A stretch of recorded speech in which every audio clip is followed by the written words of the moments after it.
키워드로 읽는 시간입니다. 삼성전자가 오늘 좀 뜨겁죠. 따라서 심도 있게 다뤄보기 위해서 이분을 모셨습니다. 이주환 인더스트리 애널리스트입니다. 위원님 안녕하십니까? 네, 반갑습니다. 위원님 오신다 그래가지고 제가 최근에 위원님 방송했던 것을 쭉 한번 봤는데요. 좀 궁금한 게 많습니다. 먼저 오늘의 키워드 첫 번째 보시겠습니다. 자, 삼성전자 오늘 테이버 작가도 앞에서 너무 어렵다라는 얘기를 했는데 이 주가의 향방에 대해서 좀 여쭤보도록 하겠습니다. 자, 이 한미 반도체에 러브콜이 나왔어요. 제 기억으로는 좀 이례적인 것 같은데 어떻게 좀 보고 계세요? 지금 아직 증권가에서도 지금 정확한 그 내용에 대한 지금 판단을 유보를 하고 있는 상황인 것 같고요. 일단 현재 저희가 어제 IR 자료에서 나왔던 그 내용을 좀 종합을 해보면 어쨌든 삼성전자가 굉장히 중요한 가장 첫 번째 고객이 될 것이다라는 한미반도체 측에 이제 어나운스가 있었던 것인데 이제 저희들이 여기서 지금 사실 궁금한 거는 한미반도체가 굉장히 큰 회사이고 단순히 HBM용 장비만을 또한 저희 생산하는 업체는 아니기 때문에 다양한 포트폴리오가 있거든요. 그러다 보면 전체 볼륨으로 보면은 삼성전자 이미 다른 종류의 많은 제품들을 납품하고 있을 수도 있어서 그런 의미에서 기업 단위로 봤을 때 고객 중에 가장 중요한 고객이라는 의미인 것인지 아니면 여지까지 한미반도체 TC본더를 삼성전자에 납품을 하지 않고 있었잖아요. SK하이닉스만 거의 전량을 하고 있었는데 그것에 이제 변화가 생겨서 삼성전자와의 어떤 비즈니스 관계가 복원됐다라는 의미인지 이 부분에 대해서 지금 양사는 아직 명확한 코멘트는 하지 않고 있는 상황이어서 근데 어쨌든 시장에서 투자자들의 반응은 그게 HBM 관련된 아나운스일 가능성이 높다라는 희망이 있었기 때문에 주가가 막판에 급반응을 했던 것으로 저희는 이해를 하고 있고요.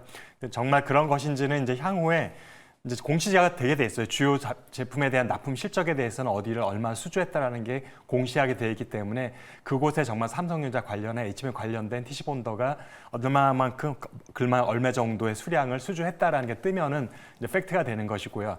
그 전까지는 아직까지는 저희들이 확인되지 않은 미확인 정보로서 투자자들은 조금은 더 주의를 기울여야 될 부분이 있는 것 같습니다. 네, 말씀 주셨던 것처럼 근데 주식시장에는 이런 격언이 있습니다. 소문에 사고 뉴스에 팔아라. 물론 말씀 주셨던 것처럼 나중에 공시를 보면 알 수 있겠지만 이 TC본더의 지각 변동이 좀 있는 거 아닌가. 삼성이 드디어 이거를 테이크하지 않는가에 대한 기대감이 있는 것도 사실인데요. 자, HBM 얘기 좀 해볼까요? HBM 삼성을 참 괴롭히는 것 같아요. 이거 네. 삼성은 못 만드는 겁니까? 아니면 만드는데 역시 기술력은 닉스한테 안 되는 겁니까? 이게 사실은 저희가 기준을 정확히 알 수가 없는 게 HBM 시장을 보면 작년 같은 경우 어쨌든 글로벌 시장에서 삼성전자가 40% 가까운 시장 점유율을 확보를 하고 있거든요. 그 얘기는 엔비디아를 제외하면 많은 고객들이 이미 삼성전자 HBM 제품을 사용하고 있다는 의미로 받아들이면 될 것 같고요.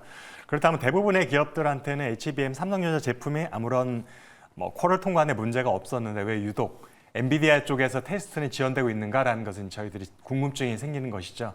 근데 그런 거 어떻게 보면은 저희들이 기존에 지금 유통되고 있는 HBM 관련된, 그러니까 AI 관련된 칩들의 성능을 비교해 보면 알 수도 있는데 사실 AMD도 칩을 생산하고 있고 인텔도 자체 칩을 또한 양산하고 있고 많은 플랫폼 업체들이 자체적으로 설계를 하겠다라고 하고 일부는 또 이미 채용하는 데도 있긴 있는데 문제는 구체적인 스펙들을 비교를 해보면 엔비디아의 우리가 가장 유명한 칩은 이제 H100 시리즈 아직까지는 블랙엘을 적용한 B 시리즈가 이제 하반기 되면 본격적으로 양산이 램프업이 될 건데 H100 시리즈만 비교하더라도 기존의 다른 제조업체들이 발표하고 있는 것과 스펙을 비교해보면 여전히 훨씬 고성능이라는 것을 알 수 있습니다.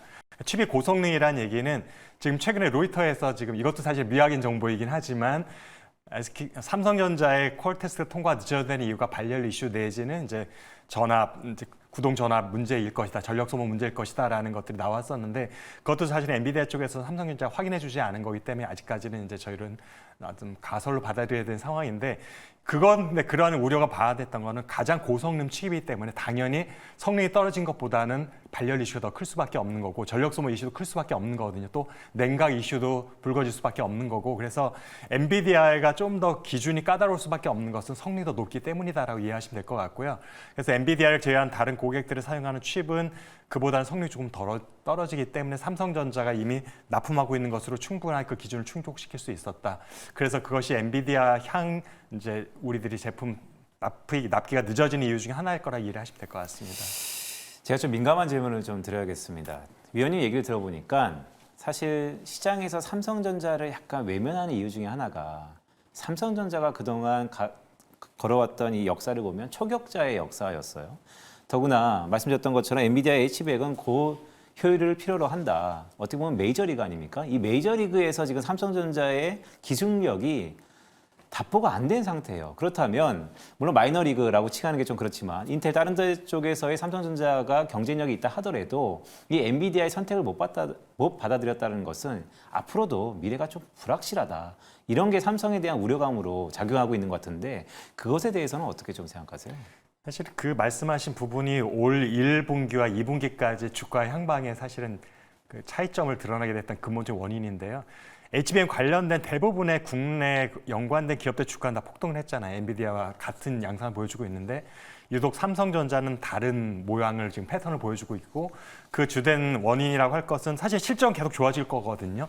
왜냐하면 다른 디램이나 낸드 가격이 빠르게 상승을 하고 있고 또한 HBM과 인공지능이 탑재된 데이터 센터가 확충되게 되면 그 마찬가지로 낸드와 SSD에 대한 수요도 굉장히 폭발적으로 증가할 수밖에 없는데 그 시장의 볼륨은 여전히 삼성전자가 가장 큰 포지션을 갖고 있기 때문에 실적에 대한 그 연결되는 부분의 수혜는 더 클 수도 있는 부분이죠. 그럼에도 불구하고 주가에서 약세를 보였던 거는 말씀하신 것처럼 상징적 의미가 있는 것 같아요. 엔비디아 결국에는 ABI 칩 생태계에서는 가장 정점에 있고 기술력 최고에 있는데 그 기업을 뚫지 못했다는 것이 상대적으로 기술력에 대한 여류에 대한 우려가 있는 거고 이게 만약에 마이크론이나 다른 기업이었으면은 뭐 1위가 아닌 기업이라면 큰 문제가 안 될 수도 있어요. 뒤따라가면 되니까. 근데 말씀하신 것처럼 삼성전자는 기존의 메모리 쪽에서는 최소한 2위와 초격차를 벌리고 있었던 1년 정도 이상의 기술력 차를 갖고 있었고 그다음에 그것이 수익성에서도 여전히 보여줄 수 있는 마진율에 있어도 굉장히 높은 거였는데 당년 1분기 실적에서 보면 SK 하이닉스가 그 매출은 절반밖에 안 됐는데 영업이익이 훨씬 높았거든요. 영업이익률을 환산해 보면 2배가 넘는 수준이었습니다. 그 얘기는 이제 규모보다도 더 실적이 중요해지는, 그러니까 실력이 중요해지는 포인트로 지금 전환이 되고 있는데 그것은 단순히 단일 칩의 성능만으로 구현되지 않는다. HBM이라는 것들이 결국엔 들어가는 D램 칩 자체는 DDR이거든요. 그래픽 D램인데 기존의 것과 별 차이가 없는 제품인데 결국엔 HBM이라는 건 패키지의 기술의 일종이라고 보시면 되는데 새로운 개념의 패키징인데 이제는 단일 칩의 성능이 아무리 좋더라도 그것을 모듈을 장착할 때까지 전 공정에 관련된 패키지 관련된 그다음에 그것을 최종적으로 칩셋을 만드는 것도 TSMC지 않습니까? 그래서 파운더리 업체들하고의 궁극적인 협력의 채널 이런 것들이 점점 중요해지는 건데 이런 부분에 있어서 삼성전자 기존에 갖고 있었던 초격차에 갖고 있는 가장 큰 무기였던 단일 칩의 성능만 갖고는 이제는 평정하기 어려운 시장이 됐다. 그러니까 어떤 패러다임 변화가 되는 시프트된 이 시점 이런 점에 있어서 우려가 더 크게 증폭된 것으로 이해를 하시면 될 것 같습니다. 되게 중요한 말씀하신 것 같아요. 그러니까 단일 제품으로서의 다른 것을 다 바게닝 파워로 갖고 있던 시대는 끝난 것 같다. 패러다임이 바뀌었다. 매트릭스 구조에서 삼성전자가 갖고 있는 또 다른 변화가 사실은 좀 기대된다라고도 할 수 있겠습니다. 자, 두 번째 키워드를 한번 볼까요? 자, 애플의 새로운 AI 가이드를 제시했다라는 얘기인데 자, 6월 10일이죠. 예정돼 있는 것 같은데 어떤 내용이 좀 나올까요? 현재 지금 나오는 얘기로는 결국에는 이제 대화형 AI 쪽에서 많은 포커스가 되고 있는 것 같고요. 왜 그렇게 생각하냐면은 애플이 사실은 AI를 주 온디바이스를 만약에 출하를 한다고 하면 대부분 일단 폰 위주로 갈 거잖아요. 노트북보다는. 그러다 보면은 우리가 휴대폰을 사용하는 유저 입장에서 보면 거기다 타이핑을 한다라는 것은 굉장히 우리가 그다지 익숙하지 않은 장면이기도 하고 굉장히 빠른 시간에는 뭔가 내가 원하는 데이터를 답변을 얻어내기에는 손으로 일일이 타자를 쳐야 된다는 건 굉장히 우리가 사실 불편하게 하는 요소이기 때문에 결국에는 음성으로 명령을 내리고 음성으로 답을 들어야 되는 대화형 AI 가능성이 높고요. 그렇게 된다 본다면 사실은 애플의 아이폰은 이미 오래전부터 Siri라는 기능이 탑재되어 있었는데 기존의 Siri가 굉장히 단순한 수준의 AI라고 한다면 이제 거기에 온디바이스 AI 전용 칩이 들어가게 되면 성능이 훨씬 업그레이드 될 수 있고 속도도 빨라질 수 있고 또한 그것이 만약 모바일로 연결되는 것까지 생각을 한다면 굉장히 확장성이 높아질 수 있거든요. 그래서 데이터 센터에 많은 투자들을 하고 있는 것이고요. 어쨌든 결국에는 모바일로 네트워크 연결해서 할 수 있는 건 굉장히 높은 수준의 어떤 기능을 갖고 있는 것일 거고 온디바이스 칩을 이용한다면 굉장히 그보다는 좀 로우 그레이드지만 굉장히 억세스하게 편리한 서비스일 가능성이 높은데 그래서 결국엔 최종적인 서비스 쪽이 될 것이라고 생각이 되고 있고요. 기존의 Siri의 업그레이드된 버전에 있어서 얼마나 기존에 없었던 기능까지도 고객들한테 만족감을 줄 수 있는 서비스 모델이 나올 것인지 그 부분이 우리들이 볼 관전 포인트인 것 같습니다. 말씀하셨던 것처럼 대화형으로 완전히 가닥이 잡힐 것 같고요. 애플 그러면 친소비자, 친시장적 얼마나 서비스가 좀 친화적인지에 대해서 판가름이 날 것 같다라는 생각이 좀 드는데요. 자, 애플의 폴더블 폰 관련주들은 그럼 좀 들썩일까요? 어떻게 좀 보세요? 지금 폴더블 폰 자체가 생각보다는 인기가 그렇게 많지는 않은 것 같아요. 왜냐하면 너무 고가이기도 하고 비싸죠. 네. 그다음에 한번 고장 났을 때 수리비도 또 만만치 않은 부분이 있어서 사실은 삼성전자나 화웨이도 폴더블 폰은 굉장히 적극적으로 론칭을 하고 있지만 사실은 시장에서 치고 들어오는 침투율을 따져보면 생각보다 기대했던 것만큼 미치지 못하고 있는 상황이라고 보시면 될 것 같은데 그럼에도 불구하고 애플은 여기까지 아직 그 폴더블 폰 자체를 출시하지 못했기 때문에 상대적으로 애플에 대한 우려들이 사실은 주가에 발목을 잡는 그래서 어쨌든 그 전까지 한동안 글로벌 시가총액 1위를 하고 있다 최근에 마이크로소프트한테 뒤적었는데 그 차이가 또 격차 벌어졌더라고요. 최근에는 이런 것들이 아마도 폴더블 폰 출시가 늦어진 것에 대한 효과일 수도 있을 것 같긴 한데 근데 제가 볼 때는 하드웨어 쪽에 대해서 보다는 애플 쪽에서 좀 더 매출이라든지 수익성 쪽에 포커스를 한다면 방금 말씀드렸던 AI 기능이 탑재된 서비스 쪽에 좀 더 포커스가 있을 것 같고 하드웨어는 상징적으로 기존에 출시하지 못했는데 이제는 애플의 기술력이 없어서 못 만든 게 아니라 필요가 없어서 안 만들었다라는 시장의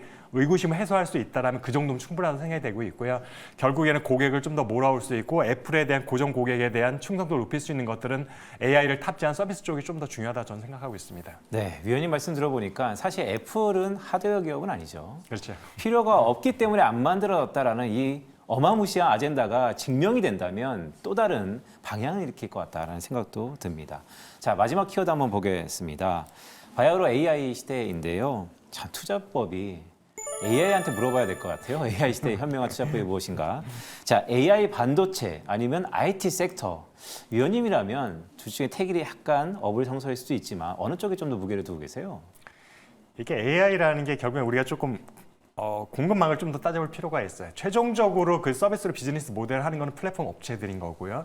그래서 마이크로소프트가 될 수 있는 거고, 그다음에 아마존이 될 수 있는 거고, 뭐 화웨이가 될 수도 있는 것이고요.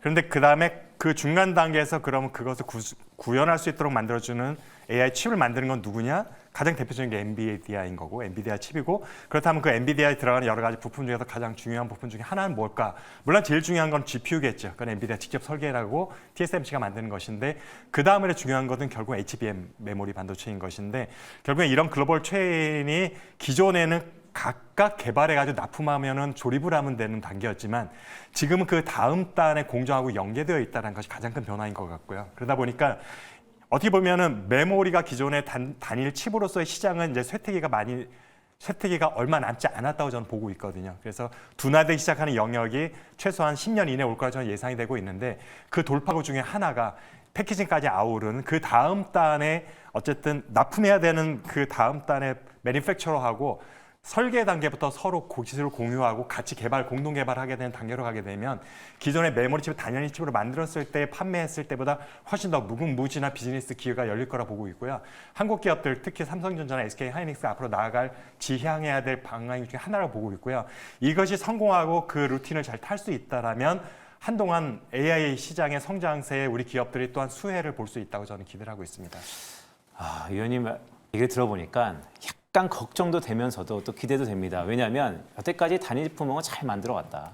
그런데 이제 올인원 서비스로 완전히 가야 되는데 한국 기업들이 할 수 있겠는가? 물론 그동안 잘해왔기 때문에 가능성은 있다. 하지만 어려운 도전일 것 같다라는 말씀까지 주셨습니다. 자, 오늘 삼성전자를 비롯해서 AI 시대의 투자법까지 이주환 인더스트리 애널리스트였습니다. 위원님 고맙습니다. 네, 감사합니다.